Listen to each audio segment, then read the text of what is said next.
Welcome back, everybody, to All Things Rangers. I am Mark Williams, your host, and I am joined by two hosts again, the illustrious Mr. John Filkowski. Adam Fox for Norris. And our resident Islanders contributor, Mr. Anthony LaRocco. Go get Kyle Palmieri. So now we're going to talk about the New York Islanders and how their week is gone. They didn't have that many games this week, but they got some games that we need to talk about. For starters, Thursday night when the New York Rangers were playing the Philadelphia Flyers and starting to make a playoff push, the Islanders could have helped the Rangers. They didn't. They gave away a point in the final minute. Thank you very much, Anthony. You get the blame since you were representing the Islanders. So anyway, but they would win it in overtime on an Anthony Beauvillier goal. Yeah. Then Saturday night they played the Pittsburgh Penguins. One of two teams over 500 Ilya Sorokin beats. And not this good this time around. They went down 5-0 and would lose 6-3. And then Monday nights, they would go down 2-0 in the first period. Matt Martin would get a power play goal to even it, to at least get them closer, and fall as the Penguins beat the Islanders at their own game. So, Anthony, start up. How did the Islanders look to you this week? Well, they've been falling behind lately. They haven't been scoring the first goal. They've been playing from behind, and that catches up to you physically and mentally. In Boston, I mentioned we gave away a point. We didn't help you out, but beggars can't be choosers. We were losing 2-0 that game, so you almost got let Boston get two. So, they battled back. They got a late goal. Wallstrom brought it to 3-2, and then they gave it back. And like you said, Beauvillier won in overtime. That game, even though they fell behind 2-0 early. The goals that Varlamov let up were kind of soft goals. They were far out shots from the point that I don't know if you saw. But other than that, I thought they played better than Boston. So I really wasn't concerned that game. The game against Pittsburgh, where they got blown out when they lost 6-3, they were down 5-0. They just looked disjointed. They didn't have their legs. I'm a huge fan of Sorokin, but he let in a couple that he would have liked to have back, but. Guy won 8 in a row, and he has been playing pretty well, so I'm not going to get on him too much there. Varlamov came in and let in the first goal he saw, and I'm like, all right, well, that's how this night's going to go. They almost pulled the Rangers from against Washington the other night where they came back, lost 5-4. The Islanders had it down to 5-3, and then they were on the power play, and Eberle hit a post after he had just made it 5-3. I would have made it 5-4 with a minute and change left, so who knows what would have happened. But fortunately, didn't go in, they lose 6-3. That's the game, like I said, I was concerned about. And then the 2-1 game, again, they fell behind too early, and they had their chances. They just couldn't beat Casey DeSmith, who came in for Jarry. They had a couple of chances that they couldn't get it to go. But Pittsburgh played their style of Islander hockey against them that game, which is surprising because Pittsburgh's not really known to be a good defensive team. They just locked it down against the Islanders once they got the lead. But overall, I think they've had better weeks, obviously, but they're still 2 points behind Washington for first, who they play tomorrow. So that's a big 4-point game. My main concern, I know we'll touch on it later with Lou Lamoriello with making a trade can really save, not really save them, but make a huge difference. Right now, Leo Komarov is on the first line. Like, I know we get on Quinn, and I know we can't really get on Trotz. I know I'm grateful as an Islander fan to have one of the best coaches there is, but why is he putting Leo Komarov on the first line? Like, all right, maybe it's because Anders Lee's a big body and Komarov's like a thick player. He's like a strong guy and battle along the boards. But still, I mean, what the guy does not belong on the first line. Barzal only has 4 points since Lee got hurt. He's looking a little bit lost out there because he's getting so much attention drawn to him. And now teams are just taking away Eberle, and his other option's Komarov, and teams know he's not going to go to Komarov. So it's just throwing their whole sink out of balance on that first line. And to go even further with that, the game against Pittsburgh, Komarov was out there with the goalie pulled down. Why? Oh. Why? Like I said, I love Barry Trotz, but what are you thinking there? The only thing I can think of is maybe he was just trying to send a message to other guys that they're not going, so I'm going to put a guy who works hard out there, which that's the one thing I'll give to Uncle Leo. The guy does work hard, but it just goes to show, though, how much they truly miss Anders Lee. You know, not only for being the captain, but, you know, he's the guy that Trotz always says, like when talking about Lee's absence, he's the guy that pulls the rest of the guys in the fight. You know, he rallies the team, and they're missing him right now. So hopefully this week is a better week. You know, it starts with a big game against Washington tomorrow. Tie up back up the first place in the East, and then, you know, get the ship on the right path again. But you know, it starts with tomorrow. They have to beat Washington, in my opinion, because it's a short season at this point. 4-point games. If they want to win the division, they need to start beating the Capitals, because they're 0-3 against them so far. In last week's video, the one thing I've said, and then the one thing I maintain, the one Islander that is irreplaceable on that team is Anders Lee. He does what he does in front of the net. He wreaks havoc. He is a guy that just they need him. They need him badly. And yes, Matt Martin scored a power play goal on Anders Lee role, but just as you said, Leo Komarov on the first line, nope. And I'm not even sure if a Kyle Palmieri is the answer on that. I don't know if that guy's there to replace him. If Jordan Eberle went down, they can replace Jordan Eberle very easily. I don't know about that. And again, a guy that skates and shoots. Find me the grinder. Find me the guy that's gonna get to the dirty areas and do everything else. We talked about that last week. That other than Dustin Brown, who's not going to be available, I didn't know where to find that guy. Well, I absolutely disagree with the whole notion that Jordan Eberle is easily. I'm not even going to say easily, because I know you're not trying to go for that. Your word usage is not exactly good there, and I'm not trying to slam you in any such sort of way or really get on your case, but I know what you're getting at, but I disagree with it, because Eberle is their most skilled and talented winger. You could say whatever you want about Bellows, Wahlstrom, and the seasons they're having so far, but neither of them, I don't think Bellows is ever going to get to that level. I think he's probably a 15, 20 goal guy at his best, who's really not much of a playmaker. And I think Wahlstrom is probably a 25 to maybe 30 goal guy at this point. And he's just not close to what Eberle is at this point. And that's why I think come playoff time, if they can't get Kyle Palmieri, I think that they're in a hole come playoff time. They're going to make the playoffs, no doubt.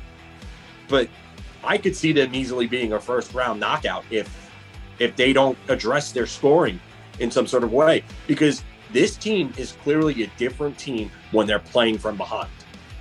And Barry Trotz's system is all predicated on getting the lead and playing ahead and locking down.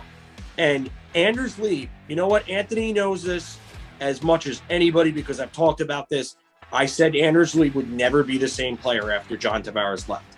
But the one thing that I did not give Anders Lee that I have to give a lot of credit for is that he turned into one hell of a leader, because he is the glue on that team. He pulls them together. And like Anthony said, he pulls all those guys into the fight. He's the guy that motivates everybody to get up for the game and play their roles and fight tooth and nail for each puck battle, for each shift win, everything that happens in games, Anders Lee. So Anders Lee has become a very good leader, and I'll give him credit for that, even though I don't think that he's going to be the 30-plus goal guy going forward. You still have to have guys like him on that team, and his loss can be felt and seen easily, because the team's not the same right now. And even with someone like Palmieri, I think Palmieri might end up going to Boston, by the way. But even with someone like Palmieri, if they bring him in, you're getting goals, but are you getting leadership? Are you getting that element that's going to help bring everybody together? So for me, this team needs something, and I just don't know where it's going to come from. You know, with Anders Lee, John, similar to what Tavares did, he worked on his skating, got better. Anders Lee, I think the thing that's helped him over the last year or two is he's worked on his skating. He's become a better skater. He's still not obviously fast or I'd say a great skater, but he's gotten better, and I think that's helped him move along the offensive zone to get open for Barzal more. And he had 12 goals when he got hurt. I mean, I'm not a mathematician, but if you help me out with 12 goals, what was he on pace for? So, I do think he can reach. He'll never reach 40. Do I think he could be a 30-goal scorer if he's with Barzal? I do. And but his absence is felt big time. And to your point with Palmieri brings different elements. He's more of like a Eberle, like a good wrist shot, quick strike guy. He's not big and physical like Lee, but at least it will replace the production. And you're right, they're not replacing Lee right now. There's no, unless they got a guy like Dustin Brown or maybe Nick Foligno who play somewhat similar styles, they're not replacing Lee. All they could do at this point is get a guy who could score to replace Lee, because Leo Komarov isn't the answer. And it's I don't believe either one of those guys has a 40-goal season on their record. No, none of them. Palmieri or Foligno, no. Foligno, they both had 30, and Brown. Foligno, 30-goal year. Brown and Foligno, yeah. But listen, we're 12 days away from the trade deadline. I think he's definitely gonna do something. John, you mentioned Palmieri to Boston.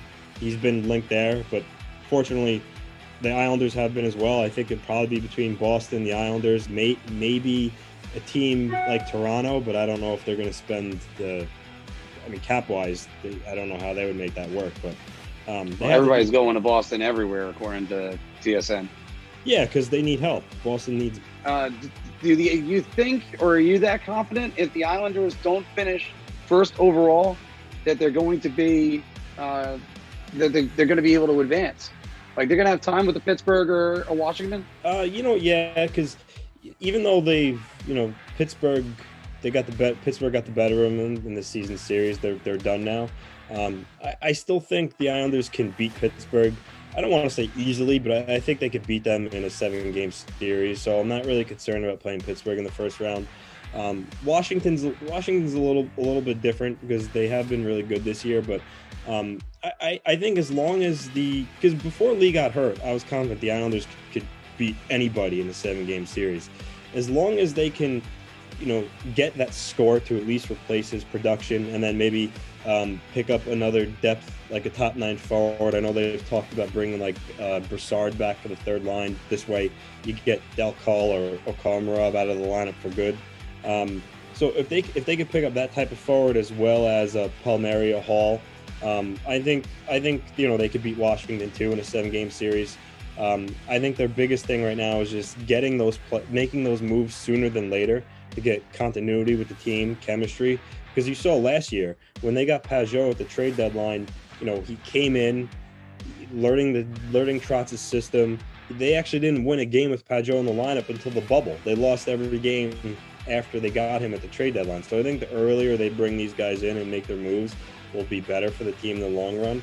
And then also quickly, I want to throw Noah Dobson has been out with COVID for the last 2 weeks. He's finally going to be back in the lineup on Thursday, and I don't think Islander fans realized how much progress and strides he's made this season, because without him in the lineup, they have looked not as good defensively either. With Thomas Hickey in the lineup, it just shows Dobson, because Dobson was bringing offense.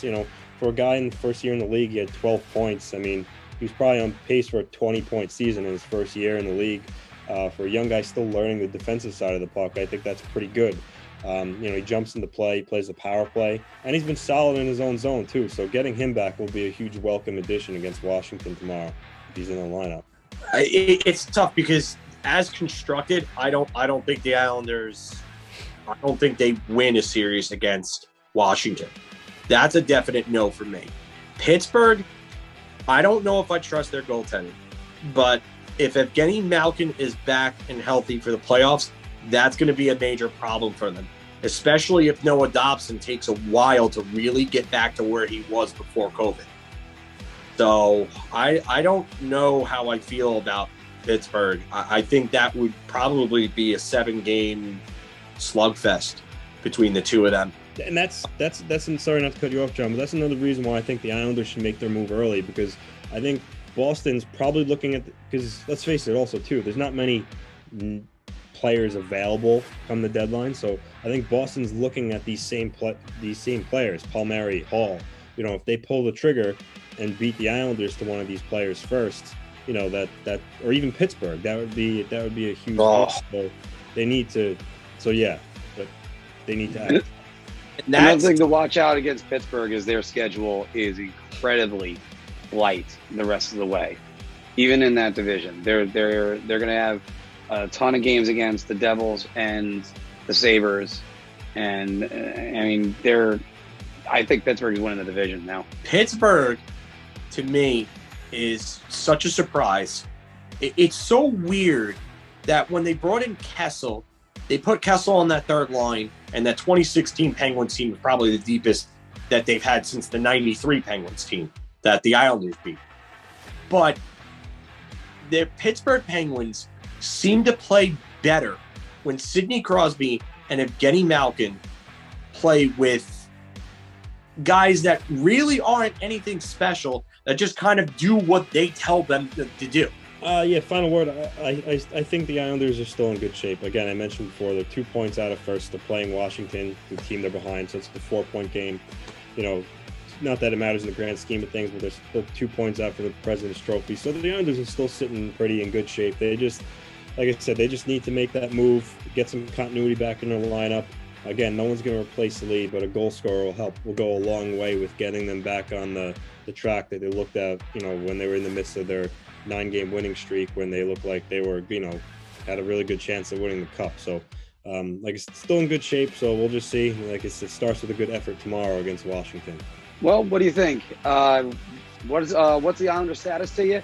Are they in good shape, or some people just overreacting, like Filk and I? Or is it really a sign of that there might be some bad matchups on the way for that? Put all your comments below. Obviously, like and share our videos and subscribe. Did you like the video? Of course you did. So why not check out some more of our content? You can check the playlist right here or right here. Your ideas are intriguing to me, and I wish to subscribe to your newsletter.